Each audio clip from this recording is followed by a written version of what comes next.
Hi అండి, welcome to నాను creations. I మమత. ఈరోజు అయితే మరో కుకింగ్ వీడియో మీతో షేర్ చేయబోతున్నాను. ఈ వీడియో వచ్చేసి నేను ఈరోజు పొద్దున షూట్ చేశానండి. ఓకే, చూసేద్దాము నేను ఏం వంట చేశాను. అంతకన్నా ముందు అందరికీ విజయదశమి శుభాకాంక్షలు. ఈరోజు పండగ కదా అండి, పండగ స్పెషల్గా అయితే నేను మంచిగా బగారా రైస్ చేస్తున్నాను. ఇంకెప్పుడు పడితే అప్పుడే చేసుకుంటాము, కాకపోతే ఇంక ఈరోజు పండగ కాబట్టి ఖచ్చితంగా చేయాల్సిందే. ఈరోజు పండగ కదా అండి, చాలా హ్యాపీగా అనిపించింది. ఓకే, నేనైతే ఇంకా బగారా రైస్ చేస్తున్నాను. విలేజ్లోనే ఉన్నాను అనమాట, మా ఇంట్లో. ఇంకా ఓకే చూడండి, ఈరోజు పొద్దునే షూట్ చేశాను 7కే. చాలా త్వరగా వంటలు చేస్తూ ఉంటాం, మనకు సిటీలో ఉంటే అసలు పనులు అవ్వవు కదా. ఓకే ఫ్రెండ్స్, చూడండి ఇంకా ఇంగ్రీడియంట్స్ అన్నీ ఉన్నాయి నా దగ్గర. ఉండవు కానీ ఏదో ఒకటి ఉంటుంది. సరేలే, లేకుంటే మేలే అని చెప్పేసి నేను చెక్క లవంగ వేసి అయినా బగారా రైస్ చేస్తున్నాను. బట్ మా ఇంట్లో అయితే అన్నీ ఉన్నాయన్నమాట, మా అమ్మ వాళ్ళ ఇంట్లో. ఇంకా దాంతో అయితే నేను బగారా రైస్ చేస్తున్నాను. అన్నీ వేసుకుంటే చాలా బాగుంటుందండి టేస్ట్ అయితే.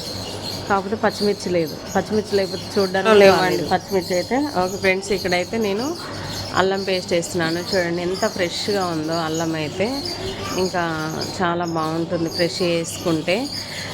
చూడండి చాలా అల్లం పేస్ట్ ఉంది. ఇంకా మిక్సీలో బట్టి పక్కన పెట్టేసామన్నమాట. అల్లం పేస్ట్ అయితే కొంచెం తాలింపులో వేస్తున్నాను. చూడండి ఇంకా ఇది అయిపోయిన తర్వాత కొత్తిమీర పుదీనా వేస్తాను. అది కూడా కొంచెమే ఉంది, సరిపోయేంత ఉందండి. నేను వచ్చేసి కేజీ బగారా రైస్ చేస్తున్నాను. ఇంకా వైట్ రైస్ కూడా వండుతామన్నమాట. ఓకే, ఇంకా మటన్ కర్రీ అయితే కుక్కర్లో పెట్టేసామండి. మటన్ చేస్తున్నాము. కుక్కర్లో అంటే ఎలక్ట్రికల్ కుక్కరే. అది అయిపోయిన తర్వాత మళ్ళీ తీసుకొచ్చి పొయ్యి మీద పెట్టేస్తుంది మా అమ్మ అయితే. ఒక 5-10 నిమిషాలు ఉడకాలి అని చెప్పేసి. ఓకే ఫ్రెండ్స్, ఇక్కడైతే నేను అన్నీ వేసేసుకున్నాను. తర్వాత ఇక వాటర్ పోసేస్తాను. ఓకే, నేనైతే పొద్దున్నే కడిగి నానబెట్టానండి. పనులన్నీ అయిపోయినాయి. మంచిగా అంట్లు తోమేసాము, బట్టలు పిండేసాము, ఇళ్ళకు శుభ్రం చేసినాము. ఇంకా రైస్ కడిగి పక్కన పెట్టేశాను. స్నానాలు కూడా చేయించినాము. అయిపోయిన వెంటనే పండగ చేసుకుంటే హడావుడి ఉంటుంది, హ్యాపీనెస్ ఉంటుంది, పండగలాగా అనిపిస్తుంది అండి. మధ్యలో 2-3 డేస్ గ్యాప్ తీసుకొని పండగ చేస్తే అసలు పండగలాగా అనిపించలేదు నాకైతే. పండగ లెక్క లేదు అనమాట. ఓకే ఫ్రెండ్స్, చూసారు కదా, ఇక్కడైతే ఇంకా నేను వాటర్ అయితే పోసేస్తున్నాను. ఈ వాటర్ అయితే మంచిగా మరిగించుకున్నాము. ఇక తెలిసిన ప్రాసెసే కదండి.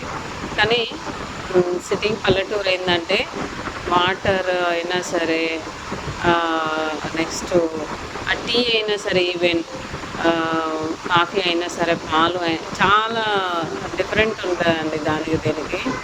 అంటే చెప్పాను కదా, పచ్చడి చేసుకున్న చాలా బాగుంటుంది. ఇంకా వాటర్తో వస్తుందో తెలియదు, వెదర్తో వస్తుందో తెలియదు, ఎలా వస్తుందో తెలియదు టేస్ట్ అనేది. పల్లెటూరు వెదర్ కల్చర్ అనేది అది వేరేలా ఉంటుంది. ఇంకా మా సిటీ కల్చర్ వేరే ఉంటుంది అనమాట. చాలా బాగుంటుంది. ఇక్కడ ఏం చేసినా అదే ప్రాసెస్, అదే బగారా రైస్ ఇక్కడ చేస్తే భలే టేస్ట్ ఉంటుంది, అసలు చాలా బాగుంటుంది. ఓకే, చూసారు కదా, వాటర్ అయితే పోసేసాను. ఇందులో సాల్ట్ వేసాను, మసాలా వేసాను. ఇంకా ఇదైతే మంచిగా కలిపేసుకొని ఇంకా ఇది బాగా మరిగించుకోవాలి.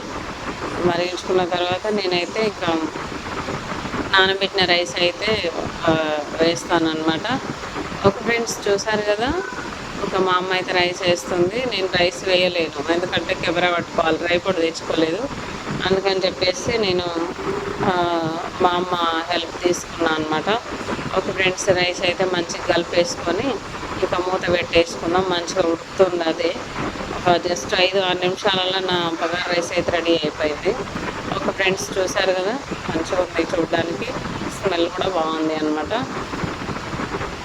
ఓకే,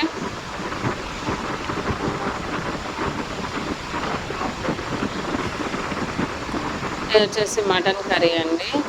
ఇంకా పొద్దున్నే మటన్ వండినాము కుక్కర్లో, రైస్ కుక్కర్లో వండినాం అనమాట.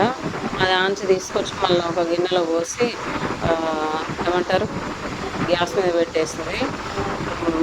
కొంచెం ఉడకలేదు అనిపిస్తే గ్యాస్ మీద పెట్టినాం అనమాట. చాలా బాగుంటుందండి మటన్ అయితే. ఊళ్ళల్లో ప్రతిదీ అంతే, ఇంకా సిటీకి ఊళ్ళల్లో ఉన్న తేడా అది అనమాట. ఓకే ఫ్రెండ్స్, నేనైతే ఇది థంబ్నెయిల్ కొరకు ఫొటోస్ తీసుకున్నాను, అవి కూడా యాడ్ చేశాను అనమాట. ఓకే ఫ్రెండ్స్, ఇది వచ్చేసి పిట్టగూడు భలే అందంగా అల్లుకుంటాయి కదా అండి. పిట్టగూడు మా నాన్న బాయ్ కాంచి తీసుకొచ్చిన మా అబ్బాయికి. ఒక ఫ్రెండ్స్ చూసారు కదా, వీడియో నచ్చితే లైక్ చేయండి.